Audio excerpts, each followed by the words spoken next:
Hello there. My name is Thomas Parker, designer and environment artist for the game development team Rubber Duck Studios, a team comprised of 4 designers, Adam, Jordan, Constantine, and myself, and 3 programmers, Alex, James, and Liam. The journey of our team was rougher than most, with many challenges we needed to overcome to become a cohesive team, which included the loss of some of our members. This video will show my own progression throughout this module, from the formation of the team to its final submission. That being said, let us begin. The first thing the team did was to decide on a game idea, and it was my own idea that was selected. It was a side-scrolling game about a hero called Wonder Knight, who had to battle through an army of robots to save a famous singer called Shining Star. As it was my concept that was selected, I was appointed as leader. This, in hindsight, was a poor decision, but we will get to that in due time. Although initially wanting to build the character of the game, this task was assigned to Jordan, as he had more experience in character development. I was then tasked to create the buildings that would serve as the background of the level, using tileable elements that Jordan had provided me. I was also tasked to unwrap the UVs of the buildings, and though I was more than willing to provide textures to go with the UV maps, it was decided that that particular task would go to Chris, who had joined the team in the first few weeks of the project and was in need of an assignment. I also created a Product T account so that the various tasks that the team needed to do would be written down, and its feature of informing each member of the team of their deadlines proved to be quite useful. However, our tutors were growing concerned of our current progression, and worried that if we continued as we did, our team would be disbanded and our grade affected as a result. This news put pressure on the team, but I tried to the best of my ability to be the voice of optimism, encouraging the team so that we could work together to face this challenge. Taking the situation into account, my next task was to create visual effects alongside Adam. I started with 2D effects illustrating a laser blast as well as a speed streak. This then progressed to the development of 3D versions of these effects, with my experience in 3D animation proving invaluable to this endeavor. My final task before the first submission was to create a series of assets that would be used in the game. This included trees, bushes, lampposts, and even a futuristic vehicle. My fellow teammates even provided a link to a few tutorials, as it was my first attempt in creating trees.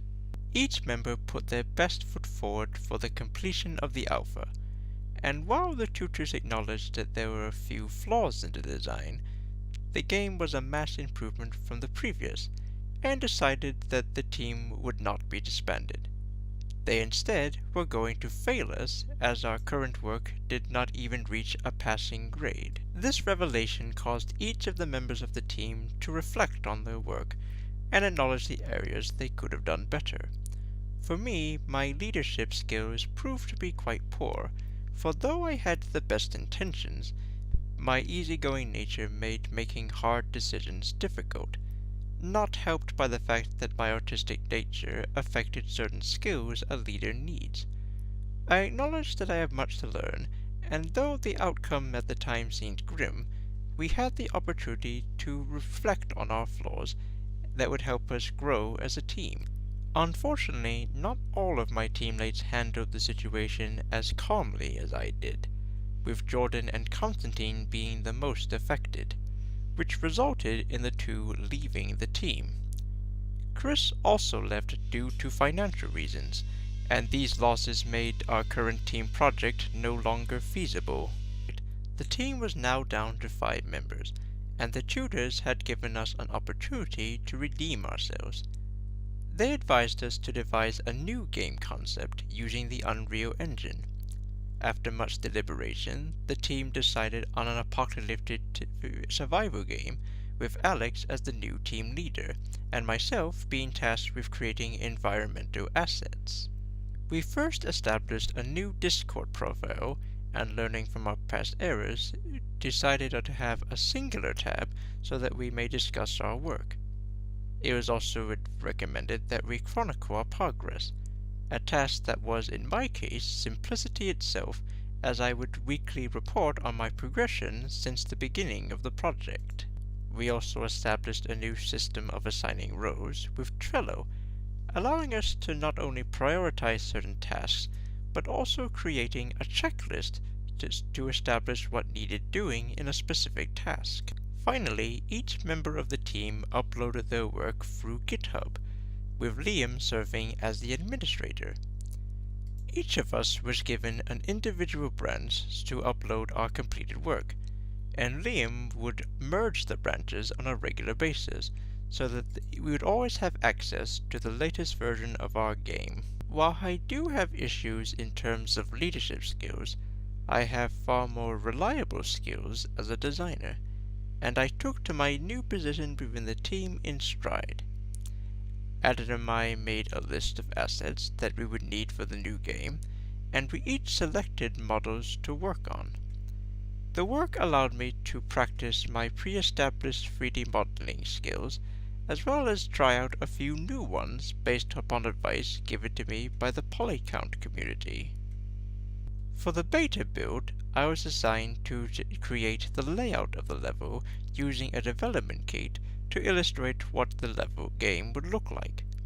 Though my laying out of the level had a few issues, the tutors saw it as a step in the right direction and gave us a pass.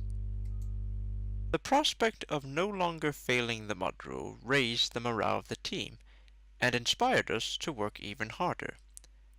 It was during my work in 3D modeling that I was introduced to Substance Painter to help me create the textures of the models. And though creating the realistic look effect of the textures proved challenging due to inexperience, the similarities it had with other softwares allowed me to learn quickly. My final modeling task was to develop new buildings for the finished level, with 2 buildings completed at minimum. I wanted to develop as many of the listed buildings as possible to improve the quality of the game. Unfortunately, I was only able to complete the town hall in its entirety, as the team received unexpected news. Adam had dropped out of the module to retake it next year. This meant I was the only designer left on the team, and most of Adam's responsibilities being passed on to me, particularly the development of the game trailer. Though the circumstances were quite unfavorable, I resolved myself to complete our trailer to the best of my ability, and though my initial attempts had a few issues due to technical limitations and inexperience, my teammates supported me through the process, such as procuring footage of a higher quality than my own laptop could produce. This brings us to the conclusion of my work for this module, and though some outcomes were not the best, I learned long ago that true failure is not recognizing your mistakes, and, at least for me, I have been able to recognize my own flaws so that I may improve myself for the next team I will be a part of.